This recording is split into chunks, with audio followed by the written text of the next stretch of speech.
നമസ്കാരം. ഈ ഓണക്കാലത്ത് സി മലയാളം ന്യൂസിലൊപ്പം ഉള്ളത് പാമ്പള്ളിയാണ്, സംവിധായകൻ പാമ്പള്ളി. നമസ്കാരം പാമ്പള്ളി. നമസ്കാരം. ചെറിയ വെടിയൊന്നുമല്ല ഈ ഓണത്തോട് ചേർന്ന് പൊട്ടിച്ചിരിക്കുന്നത്, വൻ പ്രകമ്പനമാണ്. സിഞ്ചാർ എന്ന ആദ്യത്തെ സിനിമ ദേശീയ അവാർഡുകളും അന്താരാഷ്ട്ര പുരസ്കാരങ്ങളും നേടിയ സിഞ്ചാർ ഇപ്പം ആമസോൺ പ്രൈമിലുണ്ട്, ഓടുന്നുണ്ട്. അതിന് പിന്നാലെ ഇപ്പോ സണ്ണി ലിയോണിനെ നായികയാക്കി ഒരു പടം പ്രഖ്യാപിച്ചിരിക്കുകയാണ് പാമ്പള്ളി. സ്വാഭാവികമായിട്ടും സണ്ണി ലിയോണിന് ഓണത്തെ പറ്റിയാണ് നമ്മൾ പറയേണ്ടത് ഓണക്കാലത്ത്, എങ്കിലും ഞാനങ്ങ് ചോദിക്കുകയാണ്, സണ്ണി ലിയോണിനെ പറ്റി അറിയാനുള്ള ആൾക്കാരുടെ ഒരു താല്പര്യം ഉണ്ടല്ലോ. എന്താണ് സണ്ണി ലിയോണിനെ നായികയാക്കി ഒരു പടം പ്രഖ്യാപിച്ചിരിക്കുന്നത്? അത് അങ്ങനെ ഒരു പ്രഖ്യാപനം മാത്രമല്ല, വാസ്തവത്തിൽ നമ്മുടെ സിനിമ പൂർണ്ണമായിട്ടും നമ്മൾ ഷൂട്ട് ചെയ്ത് കഴിഞ്ഞു. ഏതാണ്ട് ഒരു 8 മാസമായി ഞങ്ങൾ ആ ഒരു പ്രോസസ്സിന്റെ പുറകിലായിരുന്നു.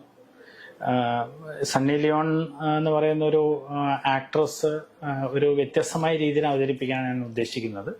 പിന്നെ എന്റെ കഥയുമായിട്ടാണ് അത് വളരെ അവരുടെ ക്യാരക്ടർ വളരെ. ഈ സണ്ണി ലിയോൺ എന്ന് പറയുമ്പോഴേ നമ്മൾ സാധാരണഗതിയിൽ പ്രതീക്ഷിക്കുന്നത് മലയാളത്തിൽ അല്ലെങ്കിൽ സിനിമകളിൽ ഒരു ഐറ്റം നമ്പർ അങ്ങനെയൊക്കെ വരുന്ന ഒരു നടി. അതിനപ്പുറത്തേക്ക് സണ്ണി ലിയോൺ, പ്രത്യേകിച്ച് ഈ ഭാഷയുടെ പരിമിതിയൊക്കെ ഉണ്ടാകുമ്പം അവരെങ്ങനെ മലയാളം ചെയ്യും, അവർക്ക് നമ്മുടെ മലയാളത്തിലെ ഒരു കഥാപാത്രത്തിന്റെ ഇമോഷൻസ് ഒക്കെ അതുപോലെ എടുക്കാൻ പറ്റുമോ എന്നൊക്കെ ഉള്ളൊരു സ്വാഭാവികമായ സംശയം എനിക്കുണ്ട്. ഞാനതുകൊണ്ടാണ് ചോദിക്കുന്നത്. ഒരു വെറും ഒരു ഐറ്റം അല്ല, ഒരു മുഴുനീള കഥാപാത്രമാണ്. അതെ അതെ, അവര് ശരിക്കും പറഞ്ഞാല് അവരൊരുപാട് സിനിമകൾ ചെയ്തിട്ടുണ്ട്. എനിക്ക് തോന്നുന്നു ഒരു 10-25ഓളം ഹിന്ദി സിനിമകളും പിന്നെ ഏതാണ്ട് 5ഓളം അന്യഭാഷ പല പല ഭാഷകളിലൊക്കെ ആയിട്ട് സിനിമകൾ ചെയ്തിട്ടുണ്ട്. സൗത്തിൽ കുറവാണ്, 1-2 സിനിമകളെ സൗത്തിൽ ചെയ്തിട്ടുള്ള അവര്. പിന്നെ മറ്റ് മറാത്തി അങ്ങനെയുള്ള വേറെ ലാംഗ്വേജുകളിലൊക്കെ ആയിരുന്നു അവര് ചെയ്തിരുന്നത്. അപ്പോഴ് അവര് മലയാളത്തിലൊരു സിനിമ ചെയ്യുമ്പോൾ ഞാൻ അവരെ ഇങ്ങോട്ടേക്ക് അഡോപ്റ്റ് ചെയ്തത് ഒരു സണ്ണി ലിയോൺ എന്ന് പറഞ്ഞ പേര് കൊണ്ട് മാത്രമല്ല, അവരെ എനിക്ക് എൻ്റെ സിനിമയ്ക്ക് ഏറ്റവും ആപ്റ്റായ ഒരു കഥാപാത്രമായിട്ടാണ് ഞാൻ അവരെടുത്തിരിക്കുന്നത്. അല്ലാതെ സണ്ണി ലിയോൺ വരുന്നു എന്നുള്ളത് മലയാളം പടം ചെയ്യുന്നു എന്ന് പറയുമ്പോൾ ചെയ്യുന്നത് ഒരു മലയാളം പടമാണ്. അപ്പം മലയാളം പടത്തിന്റെ എല്ലാ സവിശേഷതകളും ഉള്ള ഒരു മലയാള പടം, ഒരു കുടുംബ ചിത്രം തന്നെയാണത്.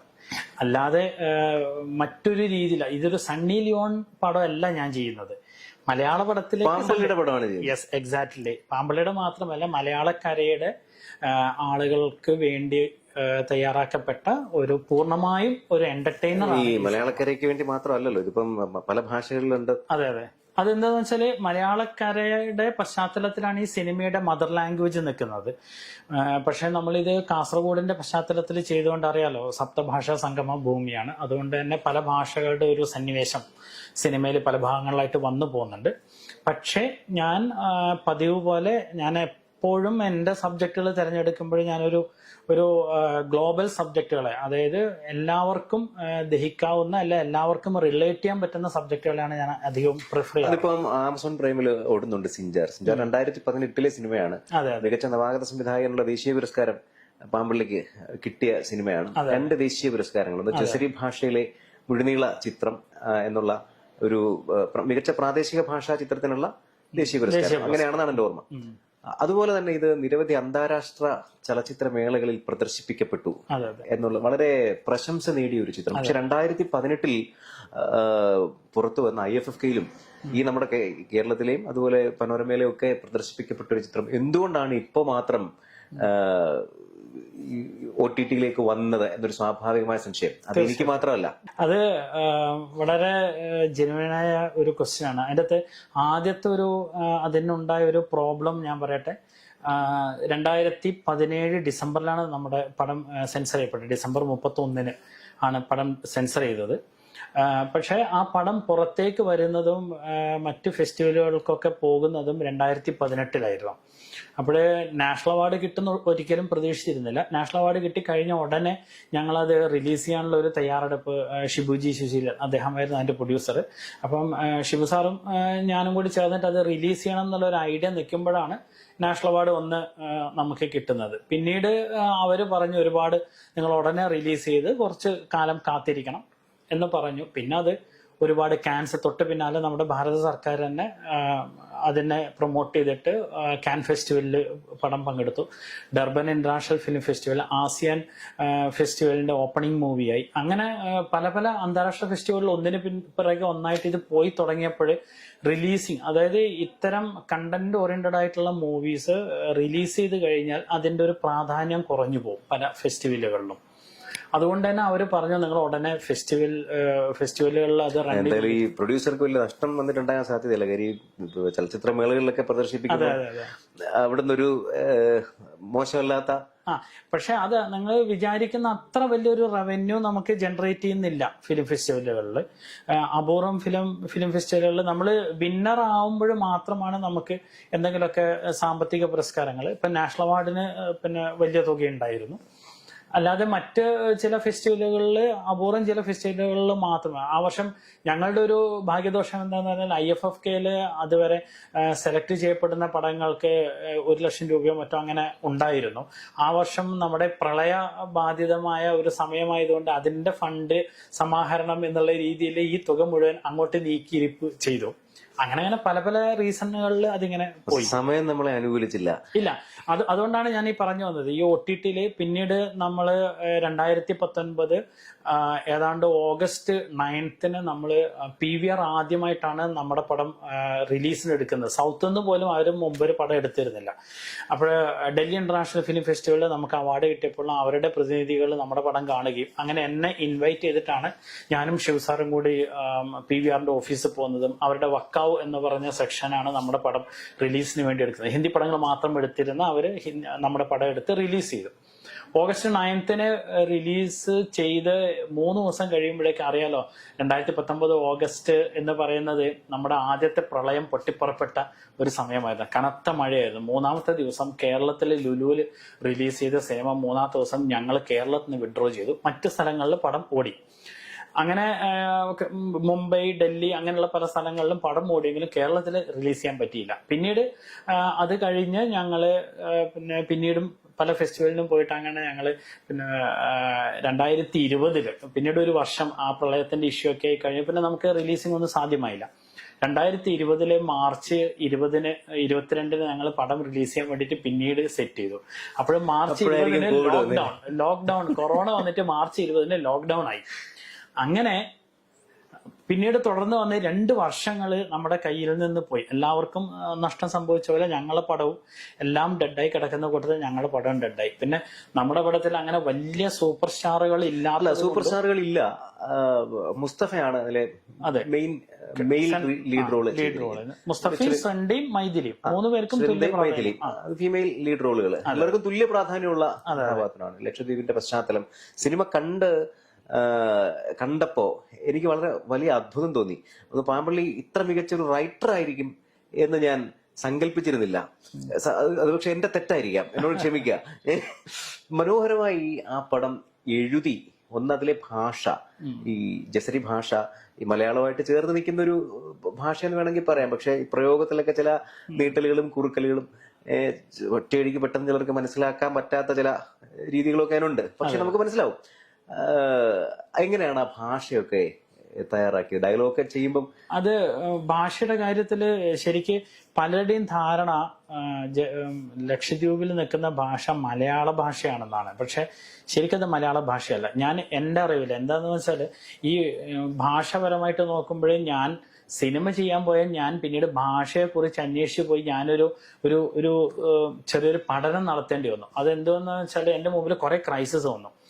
ഈ കഥ പൂർണ്ണമായിട്ടും ലക്ഷദ്വീപിലെ ഒരു മുക്കോനിലേക്ക് ഞാൻ പേസ്റ്റ് ചെയ്തപ്പോൾ അവിടുത്തെ ആളുകളുടെ സ്വതസിദ്ധമായ ശൈലി തന്നെ ഉപയോഗിക്കാം എന്ന് ഞാൻ പറഞ്ഞു. അങ്ങനെ ഞാൻ ശിവ സാറിൻ്റെ അടുത്ത് ഞാൻ പറയുന്നത്, സാറേ അവിടെ സംസാരിക്കുന്ന ഒരു പ്രത്യേകമായിട്ടുള്ള ഒരു പിന്നെ ഭാഷയാണ്, ആ ഭാഷയിൽ നമ്മൾ ഈ പടം ചെയ്താലോ. അപ്പോൾ എനിക്ക് സ്വാഭാവികമായിട്ട് കുറെ ടെൻഷൻ ഉണ്ടായിരുന്നു. ഒന്ന് സെൻസറിങ്ങിന്റെ ഒരു പ്രശ്നം, രണ്ടാമത് ഇതിന്റെ വിപണന സാധ്യത, അതായത് ലൈക്ക് OTT, സാറ്റലൈറ്റ്. അന്ന് OTT വന്നിട്ടില്ല, എന്നാലും സാറ്റലൈറ്റ് അങ്ങനത്തെ സാധ്യതകളെ കുറിച്ച് എന്താണ് എന്നുള്ള ഒരു ആശങ്കയുണ്ടായിരുന്നു. പിന്നെ മൂന്നാമത് എന്ന് പറയുന്നത് ഈ ഒരു ഭാഷ ഇങ്ങനെ നിലനിൽക്കുക, ആ ഭാഷയിൽ ചെയ്തു കഴിഞ്ഞാൽ അതർ ഫെസ്റ്റിവലുകാരെ എങ്ങനെ അതിനെ ആക്സെപ്റ്റ് ചെയ്യും, ഒന്നിനെ കുറിച്ചും ഒരു ധാരണയും ഇല്ലാതെ അദ്ദേഹം പറഞ്ഞു, പാമ്പള്ളി എന്തായാലും ആ കഥയ്ക്ക് ആ ഭാഷ നന്നായിട്ട് യോജിക്കുന്നതാണെങ്കിൽ തീർച്ചയായിട്ടും നമുക്ക് ആ ഭാഷയിൽ തന്നെ ചെയ്യാം. അപ്പൊ ഞാൻ പറഞ്ഞു സാറേ ഇങ്ങനെ കുറെ റിസ്കുകളുണ്ട്, കുഴപ്പമില്ല അതിന്റെ വിധി പോലെ അത് വരും എന്ന് പറഞ്ഞ് അദ്ദേഹം തന്നൊരു സപ്പോർട്ട് അത് പറയാതിരിക്കാൻ വയ്യ. കാരണം അദ്ദേഹമാണ് എന്നോട്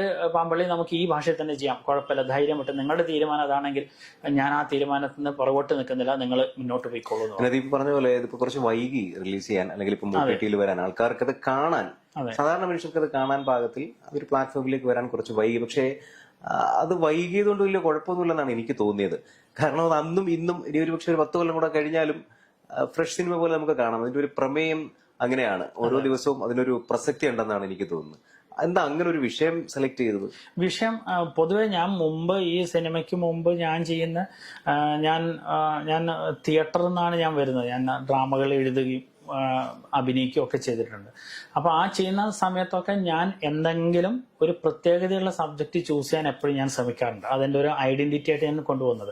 ഞാൻ മുമ്പ് എനിക്ക് ആദ്യത്തെ സിനിമയ്ക്ക് മുമ്പ് കിട്ടിയ ഒരുപാട് ഷോർട്ട് ഫിലിംസുകൾ, ഇന്റർനാഷണൽ അവാർഡ്സ് കിട്ടിയ ഒരുപാട് ഷോർട്ട് ഫിലിംസ് ഉണ്ട്. അതിനൊക്കെ കണ്ടന്റുകളൊക്കെ ഞാൻ ഇതേപോലെ വളരെ യുണീക്ക് ആയിട്ടുള്ള സബ്ജക്റ്റുകൾ തപ്പി ഞാൻ എടുത്ത് അതിനെ എന്റേതായ സ്റ്റൈലില് ഫിക്ഷൻ ആക്കി. അതിപ്പോ ഈ പുതുതായിട്ട് പ്രഖ്യാപിച്ച വിസ്ത വില്ലേജിലും തീർച്ചയായിട്ടും അതിനും അതിന്റേതായ കുറെ പ്രത്യേകതകളുണ്ട്. എന്നാ പിന്നെ കഥ പറയാൻ ഞാൻ പറയുന്നില്ല. കഴിഞ്ഞ ദിവസം ഈ ഇതിന്റെ പ്രൊമോഷനുമായിട്ട് ലോഞ്ച് ചെയ്ത സമയത്ത് നടൻ അശോകൻ പ്രസ് മീറ്റിൽ ഇരുന്നിട്ട് ഇങ്ങനെ ആ കഥ ഇങ്ങനെയാണ് അങ്ങനെയാണെന്ന് പറയാൻ പോകുമ്പോ പാമ്പള്ളി ഇങ്ങനെ കൈക്ക് കയറി പിടിക്കുന്ന, മൈക്കിന് കയറി പിടിക്കുന്ന ഒരു കാഴ്ച. അപ്പൊ കഥ പറഞ്ഞു പോയേക്കും എന്ന് പാമ്പള്ളി ഭയന്നു. എന്നാലും ഒരു ചെറിയ ഹിൻസ് ഒക്കെ കൊടുക്കാം. അല്ല അത് തീർച്ചയായിട്ടും അല്ല, അതെന്ന് പറയുന്നത് പൂർണ്ണമായിട്ടും അതൊരു തനി നാടൻ കുടുംബകഥയാണ്. അല്ലാണ്ട് അതാ ഞാൻ പറഞ്ഞത് സണ്ണി ലിയോൺ ഈ പടം എന്നുള്ളതല്ല.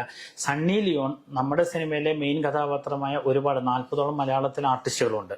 അപ്പം അനുശ്രീ, രേണു സൗന്ദർ, അശോകേട്ടൻ, മണിയമ്പിള്ള രാജു, ഡോക്ടർ റോണി ഡേവിഡ്, അഖില ഭാർഗവൻ, പ്രേമിലൊക്കെ ചെയ്ത അഖില ഭാർഗവൻ, അങ്ങനെ തുടങ്ങി ഒരുപാട്, രജത് കുമാർ, ഋതുമന്ത്ര, നമ്മുടെ കോഴിക്കോട് ഉള്ള സുധീഷ് ഏട്ടൻ, അങ്ങനെ നിഷാ സാരംഗ്, രാകേഷ് ശർമ്മ, അങ്ങനെ അത് ഈ ഇത്രയും സീനിയർ ആർട്ടിസ്റ്റിനെ കൂടെ യൂത്തായിട്ട് ആർട്ടിസ്റ്റൊക്കെ ചെയ്ത മിഥുൻ വേണുഗോപാല്, അശ്വത് ലാല്, ശരത് സഭ, ഇപ്പൊ ഇറങ്ങിയ പല പടങ്ങളിലും നല്ല കഥാപാത്രമായിട്ട് നല്ലൊരു പൈസ ചെലവായി കാണുമല്ലോ.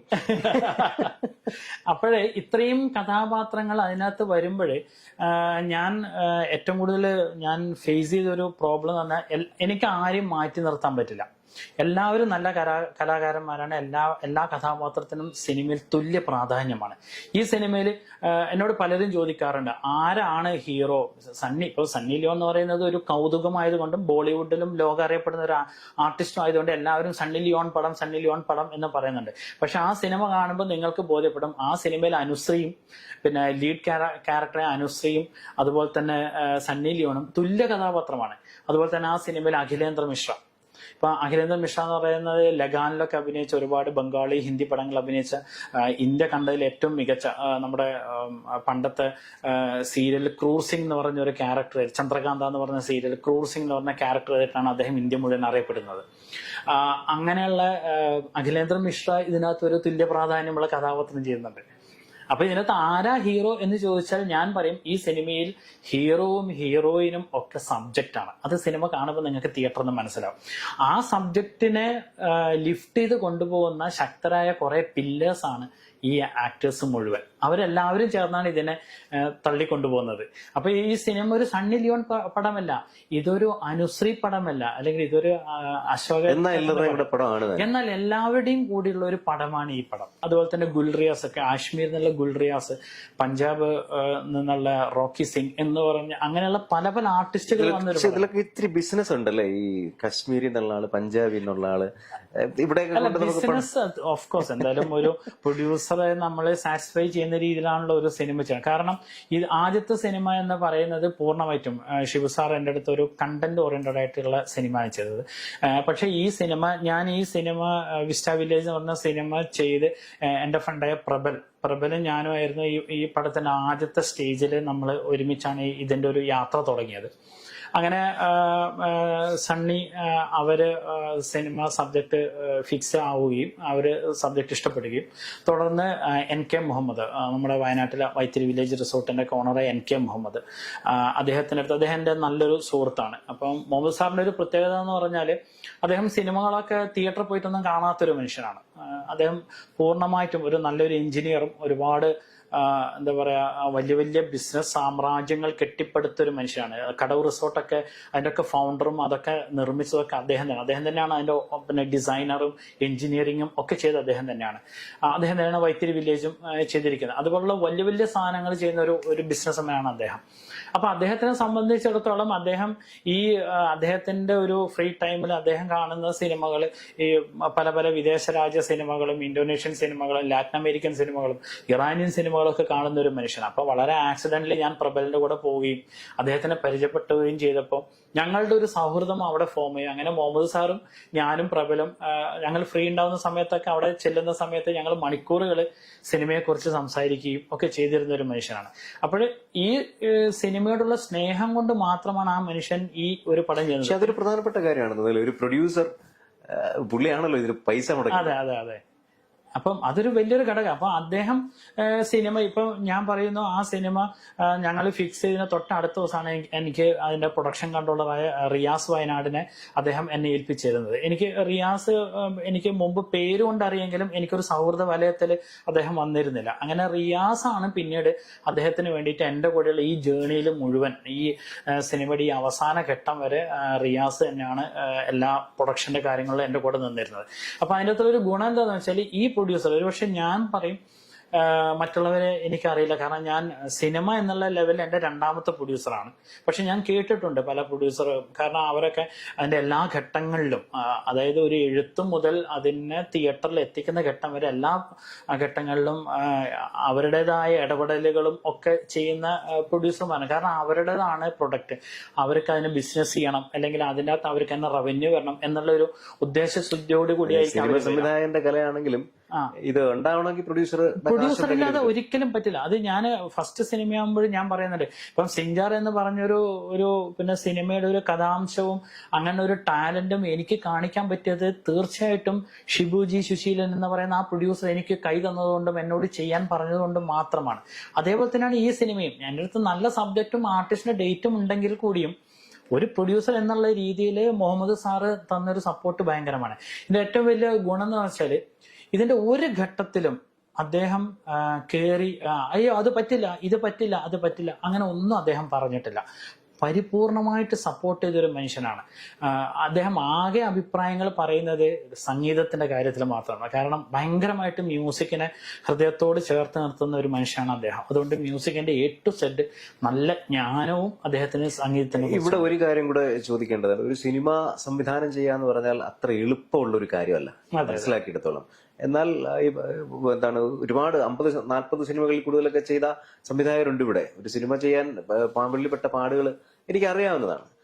ഞാൻ ചോദിക്കുന്നത്, അടുത്ത കാലത്ത് ഈ അടൂർ ഗോപാലകൃഷ്ണൻ പറഞ്ഞൊരു അഭിപ്രായമായിട്ട് കൂടി ബന്ധപ്പെടുത്തിയാണ്. ഒരു പക്ഷെ അത് പറയുമ്പോൾ ചിലപ്പോൾ പാളിപ്പോവോ കയ്യിൽ നിന്ന് പോവോ ഒക്കെ ചെയ്യാം ഇത്തരം പറയുമ്പോഴൊക്കെ. അതുകൊണ്ട് സൂക്ഷിച്ച് തന്നെ പറഞ്ഞു. ഞാൻ ചോദിക്കുന്നത്, അത്ര എളുപ്പത്തിൽ പരിശീലനം ഇല്ലാതെ ചെയ്യാൻ പറ്റുന്ന ഒന്നാണോ സിനിമ? പരിശീലനമില്ലാതെ സിനിമ ചെയ്യുന്നത് അബദ്ധമാണെന്ന് ഞാൻ പറയും. പരിശീലനം എന്ന് പറയുന്നത്, ഇപ്പം ഞാനൊരു അക്കാഡമിക് എഡ്യൂക്കേഷൻ, സിനിമയ്ക്ക് വേണ്ടിയിട്ട് ഒരു അക്കാഡമിക് എഡ്യൂക്കേഷൻ ചെയ്യാത്ത ഒരാളാണ് ഞാൻ. ഞാൻ ആരുടെയും അസിസ്റ്റന്റ് ആയിട്ട് നിന്നിട്ടില്ല. ഞാൻ ഡയറക്റ്റ് ഇപ്പം പ്രിയൻ സാറ്, ബാലചന്ദ്ര മേനോൻ സാറ്, അവരൊക്കെ വന്ന വഴിയിലൂടെ അറിയാതെ ഞാൻ സിനിമയിൽ എത്തിപ്പെട്ട ഒരു മനുഷ്യനാണ്. കാരണം എൻ്റെ അനുഭവത്തിൽ അടൂർ സാർ അത് പറഞ്ഞാൽ ഒരു ചെറിയൊരു കഴമ്പുണ്ട്, അങ്ങനെ പാടെ നെഗ്ലക്ട് ചെയ്യാൻ പറ്റില്ല. കാരണം സിനിമയ്ക്ക് ഒരു ഭാഷയുണ്ട്. സിനിമ അത് ടെക്നോളജിക്കൽ ആയാലും ശരി, എഴുത്തിലായാലും ശരി, അതിന്റെ ഇംപ്ലിമെന്റേഷനിലായാലും ശരി, അതിന്റെ കോർഡിനേഷൻ ആയാലും ശരി, അതിന്റെ ബിസിനസ്സിലായാലും ശരി, ഈ സംവിധായകൻ എന്ന് പറഞ്ഞ വ്യക്തിക്ക് ഈ ഇതര മേഖലകളിൽ ഒരു ബേസിക് നോളജ്, ഞാൻ അഗ്രഗണ്യനാവണം എന്ന് ഞാൻ ഒരിക്കലും പറയുന്നില്ല, പക്ഷെ ഒരു ബേസിക് നോളജ് ഇല്ലാത്ത ഒരു വ്യക്തിക്ക് ചെയ്യുന്നവരുണ്ടാവാം, പക്ഷെ അവരെ സഹായിക്കാൻ പലരും ഉണ്ടാവും. പക്ഷെ ഇത് അറിഞ്ഞ ഒരാൾ ചെയ്യുന്നതും അറിയാത്ത ഒരാൾ ചെയ്യുന്നതും തമ്മിൽ രണ്ടും നല്ല വ്യത്യാസമുണ്ട്. ഒരുപക്ഷെ അടൂർ സാറ് അങ്ങനെ ആയിരിക്കാം ഉദ്ദേശിച്ചത്, എനിക്കറിയില്ല അദ്ദേഹം ഏത് പിന്നെ തലത്തിൽ നിന്നാണ് അത് പറഞ്ഞു തന്നത്. പക്ഷെ അങ്ങനെയാണെന്ന് ഞാൻ കരുതുന്നു എൻ്റെ പെർസ്പെക്റ്റീവില്. അപ്പം ഞാൻ സിനിമ ഒരു എഡ്യൂക്കേഷനിലോ അല്ലെങ്കിൽ ഒരാളുടെ അസിസ്റ്റന്റ് ആയിട്ടോ ചെയ്യാതെ ഞാൻ എങ്ങനെ സിനിമ ചെയ്തു എന്ന് ചോദിച്ചാൽ, എൻ്റെ ഒരു ബേസ് പശ്ചാത്തലം എന്ന് പറയുന്നത് ഞാൻ തിയേറ്ററുകൾ 8ാം ക്ലാസ് മുതൽ സ്വന്തമായിട്ട് നാടകങ്ങൾ എഴുതി ഓൺ തിയേറ്ററിൽ വിഷ്വലായിട്ട് ഡയറക്റ്റ് ചെയ്ത് സ്വന്തമായിട്ട് കുറെ നാടകങ്ങൾ അഭിനയിച്ചു. അതിനേക്കാൾ ഉപരി കോഴിക്കോട് ആകാശവാണിയിൽ ഏതാണ്ട് 12 വർഷക്കാലം ആക്ടറായിട്ട് ഞാൻ അഭിനയിച്ചു. കുറെ ആളുകളുടെ കൂടെ, കുഞ്ഞാണ്ടിയുടെ കൂടെ, കോഴിക്കോട് സുധാകരേട്ടൻ മരിച്ചുപോയ നമ്മുടെ നടൻ സുധീഷേട്ടന്റെ അച്ഛൻ സുധാകരേട്ടൻ, ഖാൻകാവിൽ രാജം കെ നായർ, അങ്ങനെ ഒരുപാട് ആളുകളുടെ കൂടെ ഞാനൊരു 1ാം ക്ലാസ് മുതൽ പണ്ടൊക്കെ റേഡിയോ നാടകോത്സവങ്ങൾ ഉണ്ടാവും. അപ്പൊ ഈ നാടകോത്സവങ്ങളിൽ ഞാനൊരു കുഞ്ഞുകുട്ടിയെ ഇരുന്നിട്ട് അതിങ്ങനെ ചെയ്യുന്നതും കേൾക്കുന്നതും സ്ക്രിപ്റ്റും ഒക്കെ കണ്ട് വളർന്നിട്ടാണ് ഞാൻ 8ാം ക്ലാസ്സിൽ. പരിശീലനമാണല്ലോ. പരിശീലനമാണ്. അത് കണ്ട് പഠിച്ചിട്ടാണ് ഞാൻ. പക്ഷെ എന്നെ ഒരു അസിസ്റ്റന്റ് എന്ന് പറഞ്ഞ് നിർത്തിയില്ല എന്ന് മാത്രമേ ഉള്ളൂ. ഇത് ഞാൻ പേടല്ല, കണ്ടും കേട്ടും അനുഭവത്തിനാണ് ഞാൻ സിനിമ പഠിക്കുന്നത്. പിന്നീട് 8ാം ക്ലാസ്സിൽ നിന്ന് നാടകങ്ങൾ ചെയ്യാൻ തുടങ്ങിയപ്പോഴാണ് എനിക്ക് അറിയാം, എന്നെ പഠിപ്പിച്ച പോൾ കല്ലാനോട് എന്ന് പറഞ്ഞ മാഷ്. ആ മാഷാണ് എന്നെ ജീവിതത്തിൽ ആദ്യമായിട്ട് ഒരു സിനിമാക്കാരനെ പരിചയപ്പെടുത്തുന്നത്. അത് നമ്മുടെ ചെലവൂർ വേണു സാറായിരുന്നു. അങ്ങനെ വേണു സാറും പോൾ കല്ലാനോട് മാഷും ഭയങ്കര അടുത്ത സുഹൃത്തുക്കളായിരുന്നു. അങ്ങനെ ഒരു ദിവസം സ്കൂൾ വിട്ടു പോകുമ്പോൾ ഞാൻ മാഷോട് ഇങ്ങനെ സിനിമാ കഥകളൊക്കെ പറഞ്ഞ് എന്നും പോൾ മാഷ കൂടെ നടക്കുന്ന ഒരു സ്വഭാവം എനിക്കുണ്ട്. അതായത് സെന്റ് ജോസഫ് ബോയ്സ് സ്കൂളിൽ നിന്ന് ടൗൺ വരെ, മാനാഞ്ചിറ വരെ അദ്ദേഹത്തിന്റെ കൂടെ ഇങ്ങനെ നടന്ന് റെയിലൊക്കെ ക്രോസ് ചെയ്ത് ഇങ്ങനെ പോകുന്ന ഒരു ബന്ധം. ഞങ്ങളൊരു സുഹൃത്തുക്കളെ പോലെയായിരുന്നു ഞാനും പോൾ മാഷും. അപ്പൊ അന്ന് എനിക്ക് ഡോക്ടർ രാഹുൽ ലക്ഷ്മൺ, പിന്നെ സംസ്ഥാനത്തൊക്കെ മിമിക്രൊക്കെ ചെയ്ത് ഇപ്പൊ ഒരുപാട് സിനിമകളിലൊക്കെ അഭിനയിച്ച രാഹുൽ ലക്ഷ്മണൊക്കെ എന്റെ സീനിയറായിട്ട് വർക്ക് ചെയ്തിരുന്നു. അപ്പൊ അങ്ങനെയുള്ള ഒരു കലാ സൗഹൃദത്തിന്റെ ഇടയിലാണ് എന്റെ എന്താ പറയുക എന്റെ പുതുനാമ്പുകൾ വരുന്നത്, മുള പൊട്ടുന്നത്. അങ്ങനെ ഈ എനിക്കിപ്പോഴും ഞാൻ ഓർക്കുന്നു, ഞാൻ എത്രയോ വേദികളിൽ പറഞ്ഞൊരു കാര്യമാണ്, ഞാൻ ആദ്യമായിട്ട് എഴുതിയൊരു നാടകം ഭയങ്കര പരാജയമായി പോയി. ഭയങ്കരമായിട്ട് എനിക്ക് കൂവല് കിട്ടി എന്ന് എന്റെ ജീവിതത്തിൽ ഞാൻ ഇന്നേ വരെ ഈ നിമിഷം വരെ അത്രയും കൂവല് ഞാൻ ജീവിതത്തിൽ കേട്ടിട്ടില്ല. അങ്ങനെ ഞാൻ ഭയങ്കര നിരാശനായി നിന്ന സമയത്ത് വീട്ടിൽ ചെന്നപ്പോ അമ്മയാണ് എൻ്റെ അടുത്ത് പറയുന്നത്, നീ എന്തിനാ ഇങ്ങനെ വിഷമിക്കുന്നത്, നിനക്ക് അടുത്ത വർഷവും ചെയ്യാലോ. അപ്പൊ എന്റെ മനസ്സ് ആ നിരാശ മുഴുവൻ പോയി. ഒരു പുതിയൊരു ഒരു പോസിറ്റീവ് എന്താ പറയാ അംശമാണ് എൻ്റെ അമ്മ എൻ്റെ മനസ്സിലേക്ക് നട്ടുവെച്ചത്. താങ്ങി തീർച്ചയായിട്ടും. എന്റെ അമ്മ ടീച്ചറായിരുന്നു. ഒരു പാരന്റ് എന്നതിനേക്കാൾ ഉപരി തന്റെ മകനെ എങ്ങനെ പിന്നെ അജിറ്റേറ്റ് ചെയ്യണം, എങ്ങനെ അവനിൽ പുതിയ പ്രതീക്ഷകൾ കൊടുക്കണമെന്ന് ശരിക്കും വ്യക്തമാക്കിയ ഒരു അമ്മയായിരുന്നു അത്. എന്നെ സംബന്ധിച്ചിടത്തോളം ഞാൻ ഇന്നത് ഓർക്കാൻ കാരണം അത്രയും പവറായിരുന്നു അമ്മയുടെ ആ വാക്കുകൾക്ക്. അപ്പോഴാണ് എനിക്ക് ഞാൻ എന്തിനാ ഇപ്രാവശ്യം ചെയ്തതിൽ പരാജയപ്പെട്ടതിൽ ഞാൻ സങ്കടപ്പെടുന്നത്, എനിക്ക് തീർച്ചയായിട്ടും അടുത്ത വർഷം ചെയ്യാലോ എന്നുള്ളത്. അങ്ങനെ ഞാൻ പോൾ സാറെടുത്ത് എന്ന് പറഞ്ഞു, സാറേ എന്റെ നാടകം കണ്ടായിരുന്നോ, പിള്ളേരൊക്കെ ഭയങ്കര കൂവി സാറേ എന്ന് പറഞ്ഞപ്പോൾ സാറ് ഒരു ചിരിച്ചു. എന്നിട്ട് എന്നോട് പറഞ്ഞു, നീ ആദ്യം കുറെ നാടകങ്ങൾ കാണും, കുറെ നാടകങ്ങൾ കണ്ടു കഴിയുമ്പോൾ നിനക്ക് മനസ്സിലാവും നിന്റെ ഡ്രാമയ്ക്ക് എന്ത് പറ്റി, അല്ലെങ്കിൽ ഇനി എഴുതുമ്പോൾ എങ്ങനെ എഴുതണം എന്ന് നിനക്ക് മനസ്സിലാവും. അത് ഞാൻ ഇന്നും ആ വാക്കുകൾ ഇതാണ് പരിശീലനം എന്ന് പറയുന്നത്. അത് ഗോൾഡൻ വാക്കുകളായിട്ട് ആ വാക്കുകളെ ഞാൻ എൻ്റെ സിനിമാ ജീവിതത്തിലേക്ക് ഞാൻ ഇംപ്ലിമെന്റ് ചെയ്തു. ഞാൻ സിനിമ പഠിച്ചത് അങ്ങനെയാണ്. ഞാൻ കുറെ സിനിമകൾ കണ്ടു, സിനിമയെക്കുറിച്ചുള്ള ആർട്ടിക്കിൾ വായിച്ചു, സിനിമയായിട്ട് ബന്ധപ്പെട്ട ആളുകളുടെ സംസാരങ്ങൾ കേട്ടു, ഫിലിം ഫെസ്റ്റിവലുകളിൽ പോയിട്ട് അവർ നടത്തുന്ന ഓപ്പൺ ഫോറങ്ങളിൽ ഒരു സൈലന്റ് ആയിട്ട് ഇരുന്ന് കാര്യങ്ങളെ മനസ്സിലാക്കിയെടുത്തു. എനിക്കറിയാത്ത ടെക്നോളജിക്കൽ സാധനങ്ങൾ എന്താണെന്ന് ഞാൻ അന്വേഷിച്ച് കണ്ടുപിടിച്ചു. ഇപ്പോഴാണ് ഗൂഗിളൊക്കെ വന്നത്, അന്ന് ഗൂഗിളൊന്നുമില്ല. അന്നൊക്കെ നമുക്ക് പറ്റുന്ന ഞാൻ ഒരുപാട് സിനിമ പഠിക്കാൻ ഞാൻ ഒരുപാട് കഷ്ടപ്പെട്ടിട്ടുണ്ട്. കാരണം എനിക്ക് പറഞ്ഞു തരാൻ ആരുമില്ല. ഞാൻ പോകുന്ന വഴി ശരിയാണെന്നോ തെറ്റാണെന്നോ പോലും അറിയില്ല. ഞാൻ സ്വന്തമായിട്ട് വഴി വെട്ടി തെളിച്ചു വന്നവനാണ് സിനിമയിൽ. സ്വന്തമായിട്ട് എനിക്ക് ഒരാൾ പോലും പറയില്ല ഞാനാണ് പാമ്പള്ളി കൊണ്ടുവന്നത് എന്ന് ഒരാൾക്ക് പോലും പറയാൻ പറ്റില്ല.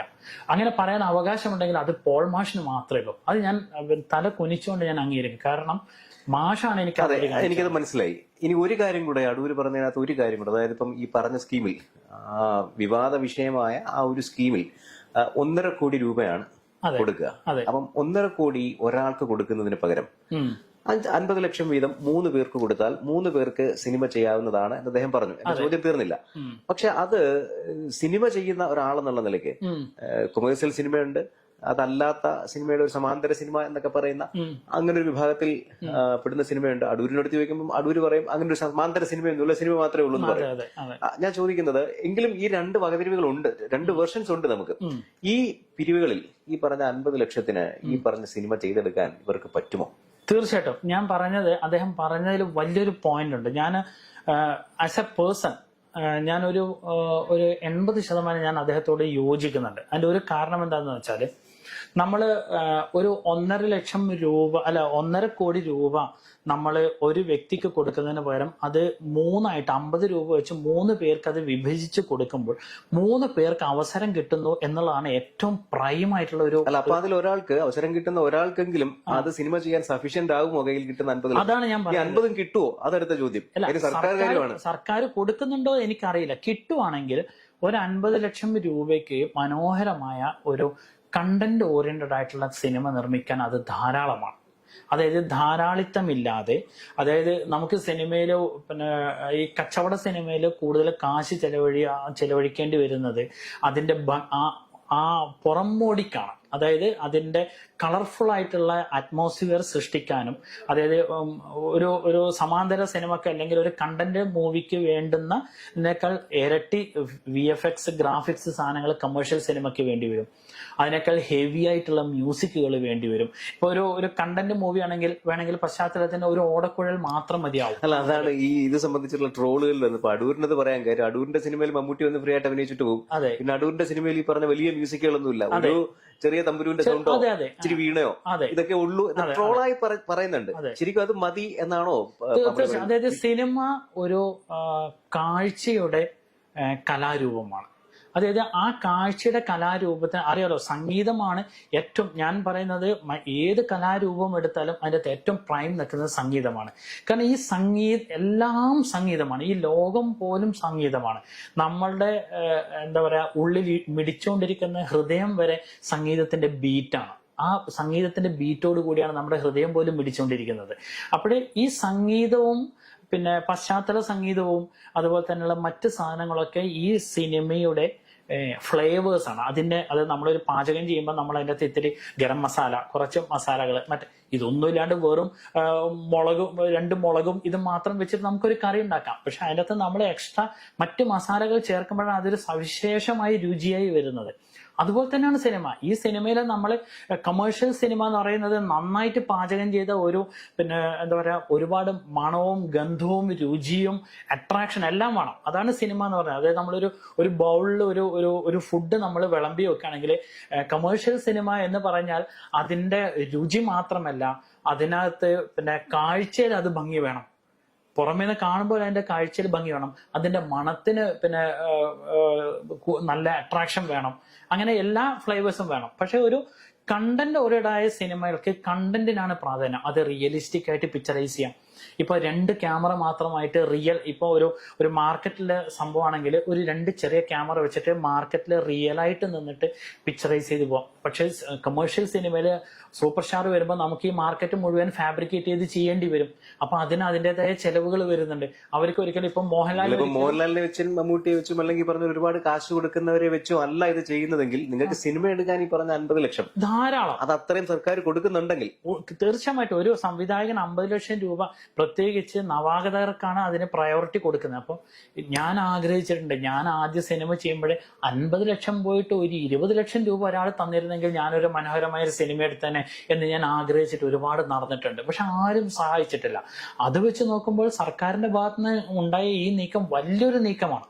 ഇപ്പം മറ്റ് സിനിമകൾക്ക് വേണ്ടിയൊന്നും അവാർഡുകളും ഫിലിം ഫെസ്റ്റിവലും നടത്തുന്നതല്ലാതെ ഒരു ഇൻഡിവിജ്വൽ ഗ്രോത്തിന് വേണ്ടി നമ്മുടെ സർക്കാർ എടുത്ത ആ ഒരു പിന്നെ കാര്യം വളരെ നല്ല കാര്യമായിട്ടാണ് ഞാൻ പറയുന്നത്. ഓണത്തെ കുറിച്ചും കൂടെ 2 പേര് പറഞ്ഞ് നമുക്ക് അവസാനിപ്പിക്കാം.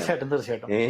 ഈ ഓണം എന്ന് പറയുന്നത് നമ്മൾ കുഞ്ഞിലേ തൊട്ട് കാണുന്ന നമ്മുടെ സംസ്കാരത്തിന്റെ ഭാഗമാണെന്നാണ് വൈപ്പ്.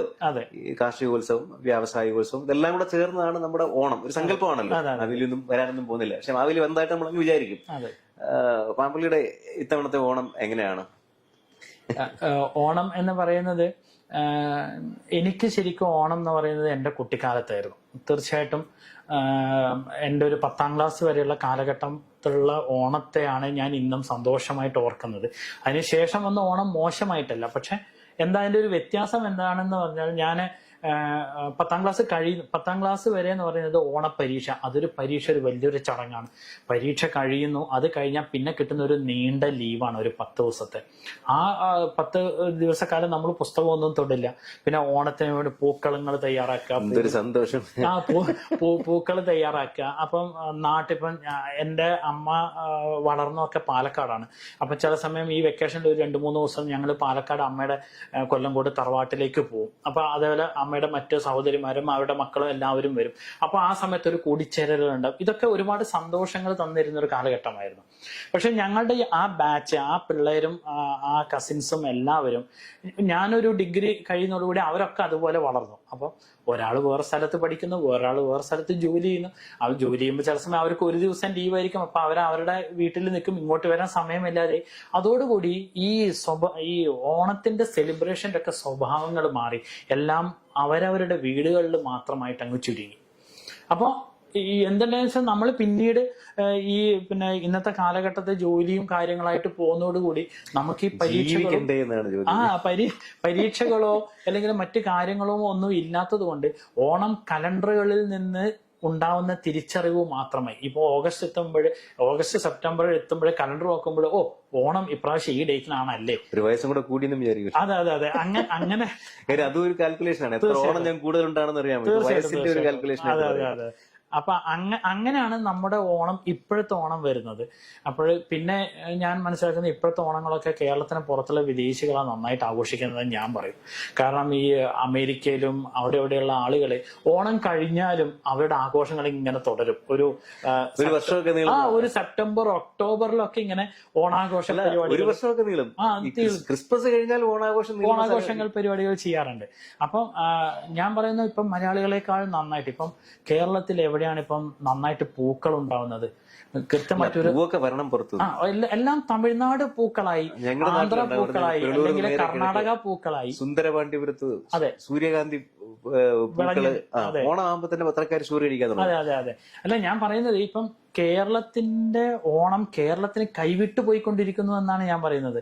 കാരണം ഇവിടെ ഇപ്പം നമ്മുടെ സർക്കാർ കണ്ണൂര് മാടായിപ്പാറയിലൊക്കെ പൂണ്ടെന്നാണ് അല്ലേ, അപൂർവ സ്ഥലങ്ങളുണ്ട്. ഇനി ഞാൻ പറഞ്ഞുതരാം, ഞാൻ തിരുവനന്തപുരം മേരിനെല്ലം സ്കൂളിന് വേണ്ടിയിട്ട് ഒരു ഷോർട്ട് ഫിലിം സീരീസ് ചെയ്തിരുന്നു. ആ വർഷത്തെ മികച്ച കുട്ടികളുടെ സിനിമയ്ക്കുള്ള സംസ്ഥാന അവാർഡ് കിട്ടിയതാണ്. അതിനകത്ത് ഒരു കുറെ ഷോർട്ട് ഫിലിമിന്റെ കല. അതിൻ്റെ അകത്ത് ഒരെണ്ണത്തില് ഒരു കുട്ടി ക്ലാസ്സിൽ അധ്യാപകനെ പറയുന്നുണ്ട്, നിങ്ങൾ എന്തെങ്കിലും സവിശേഷമായി എന്തെങ്കിലും കൊണ്ടുവരാൻ പറ്റുമെങ്കിൽ കൊണ്ടുവരൂ എന്ന് പറയുമ്പോൾ ഒരു കുട്ടി കൊണ്ടുവരുന്നത് തുമ്പയാണ്. തുമ്പച്ചെടി ഒരു ചട്ടിയിൽ നട്ടിട്ടാണ്. ഇപ്പോൾ ഈ ഇരുന്നിടത്ത് എറണാകുളത്ത് നമ്മുടെ ഈ സ്റ്റുഡിയോയിൽ ഇരുന്നിട്ട് ഞാൻ ഒരു തുമ്പച്ചെടിക്ക് പറഞ്ഞാൽ ബിനോയ്ക്ക് എവിടുന്ന് തുമ്പച്ചെടി കൊണ്ടുതരാൻ പറ്റും? കറക്റ്റായിട്ടൊന്ന് ഐഡന്റിഫൈ ചെയ്യാൻ പറ്റിയ നമ്മുടെ ചുറ്റുവട്ടത്തൊക്കെ ഐഡന്റിഫൈ ചെയ്യാൻ പറ്റിയ പല കുട്ടികൾക്കും ഇത് ഐഡന്റിഫൈ ചെയ്യാൻ പറ്റില്ല. തുമ്പ എന്ന് പറയുന്നത് നമ്മുടെ ഓണത്തിന്റെ ഒരു പ്രതീകമായ മുൾപ്പൂ, തുമ്പപ്പൂ, കാക്കപ്പൂ ഇതൊന്നും കാണാനില്ല. അപ്പം ഇപ്പോഴും ഞാനത് ശക്തമായിട്ട് ഞാൻ പറയാണ്, നമ്മുടെ ഇത് കാണുന്ന ആളുകൾ ഒരു നിമിഷം ഒന്ന് ആലോചിക്കും. നിങ്ങൾ നിന്ന സ്ഥലത്ത് നിന്ന് എത്ര പേർക്ക് ഒരു പോട്ടെ നിങ്ങൾ ട്രാവൽ ചെയ്തോളൂ, എന്നാലും ഞാൻ പറയണ ഒരു മിനിമം ഒരു 40-50 കിലോമീറ്റർ ട്രാവൽ ചെയ്യാണ്ട് നിങ്ങൾക്കൊരു തുമ്പപ്പൂ കാണാൻ പറ്റില്ല. കിട്ടിയാൽ ഭാഗ്യം. ചില സമയം നമ്മൾ ഇവിടുന്ന് അന്വേഷിച്ച് എത്രയോ ദൂരം ട്രാവൽ ചെയ്യേണ്ടി വരും ഒരു തുമ്പപ്പൂ നമുക്ക് കാണാൻ. പാട്ട് കേട്ടാൽ മതി, പാട്ടിൽ ഇഷ്ടം പോലെ ഉണ്ട്. ഇപ്പൊ AI വന്നുകൊണ്ട് AI ക്രിയേറ്റ് ചെയ്യാം. പക്ഷെ അതല്ല റിയൽ തുമ്പപ്പൂ എന്ന് പറയുന്നത്. എത്ര കുഞ്ഞുങ്ങൾക്ക് ശരിക്കും ഈ ഓണത്തിന് നിങ്ങളെപ്പോലുള്ള ചാനലുകാർ അല്ലെങ്കിൽ പിന്നെ റിപ്പോർട്ടർമാർക്ക് ചെയ്യാൻ പറ്റുന്ന ഒരു ഉഗ്രൻ ഒരു ചെറിയൊരു കോമ്പറ്റീഷൻ ഉണ്ട്. ഇന്നത്തെ ഒരു 10ാം ക്ലാസ്സിന് ശേഷമുള്ള അല്ലെങ്കിൽ ഒരു 8ാം ക്ലാസ്സിന് ശേഷം ഉള്ള കുട്ടികളിൽ ഒരു പിന്നെ കുഞ്ഞുങ്ങളുടെ അടുത്ത് ഒരു 3 ചെടികൾ വെച്ചിട്ട് ഇതിനകത്ത് ഏതാണ് തുമ്പപ്പൂ എന്ന് സെലക്ട് ചെയ്യാൻ പറഞ്ഞാൽ പൂവും സെലക്ട് ചെയ്യാൻ പറ്റില്ല, ചെടിയും സെലക്ട് ചെയ്യാൻ പറ്റില്ല. അവർക്ക് അറിയില്ല. എന്തായാലും ആ ആശങ്കകളൊക്കെ അങ്ങനെ തന്നെ സ്വീകരിക്കുകയാണ് കാര്യം. അത് ഇനിയുള്ള തലമുറ കൂടെയാണ് മനസ്സിലാക്കുന്നത്, പിന്നെ തിരിച്ചറിയേണ്ട ഒരു സംഭവമാണ്. അപ്പം ഈ പൂക്കൾ ഒരുപാട് പൊട്ടിവിടരുന്ന പഴയ ഒരു കേരളം അതുപോലൊന്നും ഒരിക്കലും ഉണ്ടാവില്ല. കാര്യം മണ്ണിന്റെ ഒക്കെ മാറ്റം വന്നു. മണ്ണ് മാറ്റം വെച്ചാൽ കൂടുതൽ മണ്ണും ആൾക്കാർ വീട് വെക്കാനും മാറി. അല്ല, വീട് വെക്കാനൊക്കെ ആയിട്ട് ആൾക്കാർ അതുപോലെ വ്യവസായ സ്ഥാപനങ്ങൾക്കോ ഫ്ളാറ്റുകൾക്കോ ഒക്കെ ആയിട്ട് നമ്മുടെ മണ്ണെടുത്തോണ്ട് പോയിട്ടുണ്ട്. അപ്പൊ മണ്ണ് കുറച്ചേ ഉള്ളൂ, കൃഷി കുറച്ചേ ഉള്ളൂ.